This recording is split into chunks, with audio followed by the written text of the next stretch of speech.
बहुत समय पहले की बात है। असुरों की दुनिया में एक शक्तिशाली राजा था जिसका नाम था रक्तबीज। वह बेहद बलशाली और भयानक था। उसकी उत्पत्ति अग्निदेव के वरदान से हुई थी। रक्तबीज ने भगवान शिव की कठोर तपस्या कर एक अनोखा वरदान प्राप्त किया था। इस वरदान के कारण जब भी उसके शरीर से रक्त की एक भी बूंद धरती पर गिरती, उसी क्षण उसके जैसे ही असंख्य रक्त बीज उत्पन्न हो जाते। सभी रक्त बीज उतने ही शक्तिशाली होते जितना वह स्वयं था। यह वरदान उसे अजेय बना देता था। रक्तबीज अपने भाई महिषासुर और अन्य असुरों के साथ मिलकर स्वर्ग पर आक्रमण करता है। वह इंद्र और अन्य देवताओं को पराजित कर स्वर्ग पर अधिकार कर लेता है। चारों ओर हाहाकार मच जाता है। असुरों का आतंक इतना बढ़ जाता है कि धरती, आकाश और पाताल सभी कांप उठते हैं। देवता डर कर भगवान विष्णु, महादेव और ब्रह्मा के पास जाते हैं और अपनी रक्षा की गुहार लगाते हैं। देवताओं की विनती सुनकर तीनों देव आपस में विचार करते हैं और अपनी शक्तियों को एकत्रित कर महादेवी दुर्गा को प्रकट करते हैं।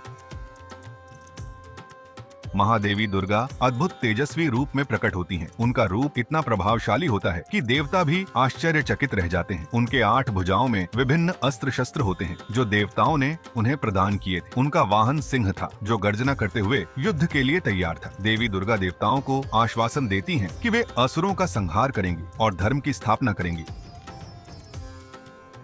देवी दुर्गा युद्ध भूमि में पहुंचती हैं। असुरों की विशाल सेना उन्हें देखकर अचंभित रह जाती है, लेकिन वे जल्द ही आक्रमण कर देते हैं। दुर्गा ने अपनी तलवार से असंख्य असुरों का संहार करना शुरू किया। उनके प्रहारों से धरती कांप उठी और असुर सेना में भगदड़ मच गई। चंडमुंड नामक असुरों का भी अंत हुआ। शुंभ और निशुंभ को जब यह समाचार मिला कि उनकी सेना पराजित हो रही है, तो उन्होंने रक्तबीज को युद्ध के लिए भेजा। रक्तबीज युद्ध भूमि में आया और क्रोधित होकर गरजने लगा। उसने दुर्गा को ललकारा और उन पर अपने प्रचंड हथियारों से आक्रमण किया।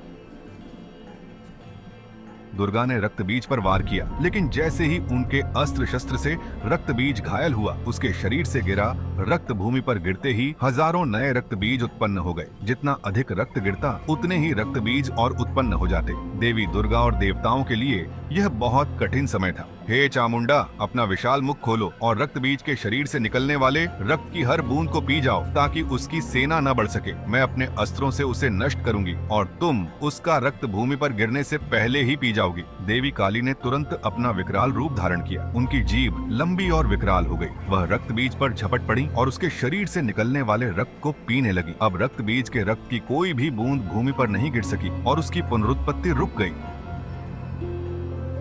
अब रक्तबीज पूरी तरह कमजोर हो गया। देवी दुर्गा ने अपनी तलवार उठाई और एक ही वार में उसका सिर धड़ से अलग कर दिया। रक्तबीज की मृत्यु होते ही उसकी पूरी सेना भयभीत होकर भाग खड़ी हुई। देवताओं ने देवी दुर्गा की जय जयकार की और पूरे ब्रह्मांड में धर्म और शांति की स्थापना हो गई।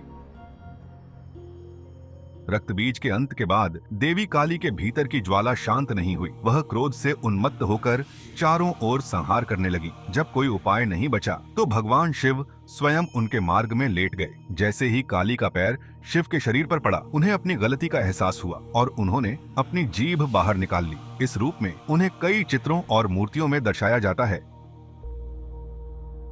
रक्तबीज का अंत यह दर्शाता है कि अहंकार और अत्याचार का विनाश निश्चित है, चाहे वह कितना भी शक्तिशाली क्यों न हो। देवी दुर्गा की विजय यह सिद्ध करती है कि सच्चाई और धर्म की सदा विजय होती है। रक्तबीज के रक्त से नए असुर उत्पन्न होने का अर्थ यह भी है कि जब तक बुराई की जड़ को समाप्त नहीं किया जाएगा, तब तक वह बढ़ती रहेगी। देवी दुर्गा और महाकाली ने यह संदेश दिया कि दृढ़ संकल्प, रणनीति और शक्ति से असंभव को भी संभव किया जा सकता है। यह कथा न केवल धार्मिक दृष्टिकोण से महत्वपूर्ण है, बल्कि यह हमें यह भी सिखाती है कि बुराई कितनी भी शक्तिशाली क्यों न हो, अंततः सत्य और धर्म की ही विजय होती है। जय माता दी।